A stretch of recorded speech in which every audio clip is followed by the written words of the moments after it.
रसोई घर में अपनी माँ की मदद करते हुए नेहा ने कहा, माँ आप गौरी को जानते हो, उसको स्कूल से निकाल दिया गया है। उसकी माँ उसे 1 हफ्ते पहले लेने आई थी स्कूल में ही। तब से हमें उसका कुछ नहीं पता, कहाँ गई, क्या हुआ, कैसी है। लेकिन क्यों? माँ ने पूछताछ की। नेहा ने कहा, वह अपनी बोर्ड के एग्ज़ाम्स भी नहीं देगी। उसके पड़ोस में रहने वाली निशा ने मुझे बताया कि उसके घर पर बुरी तरह से उसे पीटा गया है। अब उनका घर बंद कर दिया गया है और कोई नहीं जानता कि अब वे कहाँ गए हैं। माँ पूरी तरह से चौंक गई। अब जोर देकर दोबारा पूछा, लेकिन हुआ क्या है? वो तो स्कूल की टॉपर थी ना, और पिछले महीने टेबल टेनिस चैंपियनशिप जीती थी।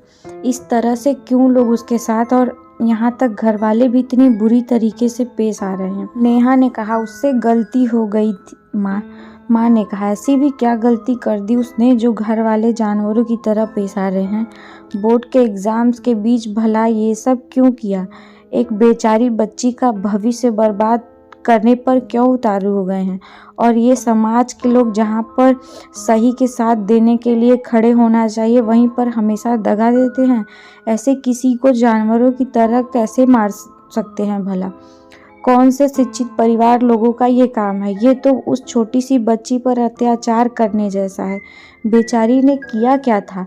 उसने उस पर सब ऐसे बरस रहे हैं। नेहा ने बताया, माँ वो गर्भवती हो गई थी। क्या?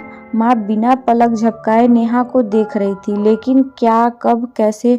थोड़ी देर रुकने के बाद माँ ने फिर से कहा, ये तो होना ही था। घर वालों की ही गलती है जो उसे इतनी छूट दे रखी थी। अगर मैं उसकी माँ बाप की जगह पर होती तो उसे उनसे भी ज़्यादा कड़ी सजा देती। बिल्कुल सही हो रहा है उसके साथ। भगवान का लाख लाख शुक्र है कि मेरे बच्चे ऐसे नहीं हैं। नेहा ने कहा, दूर रहना ऐसी घटिया बच्चों से। इनकी संगत में पड़ना भी पाप जैसा ही है। बस अपने एग्ज़ाम्स पर ध्यान दो। नेहा की जैसी दिल की धड़कनें रुक गई थी एकदम से अपनी माँ की बातें बदलते देखकर। पहले कितनी तारीफ कर रही थी, लेकिन एकदम से ही गुस्से से लाल हो गई। नेहा ने कहा, ठीक है माँ। फिर माँ ने नेहा को समझाया कि कभी भी किसी भी बच्चे को अपने माँ बाप के साथ ऐसा नहीं करना चाहिए। बच्चों के साथ उनके माँ बाप की भी इज्जत चली जाती है और फिर दोनों अपने अपने काम में लग जाते हैं। ये कहानी आपको कैसी लगी? अपने कमेंट्स के द्वारा हमें ज़रूर बताइएगा। अगर चैनल पे पहली बार आए हो तो चैनल को सब्सक्राइब करिए, वीडियो को लाइक करिए और ज़्यादा से ज़्यादा शेयर करिए। Thanks for watching.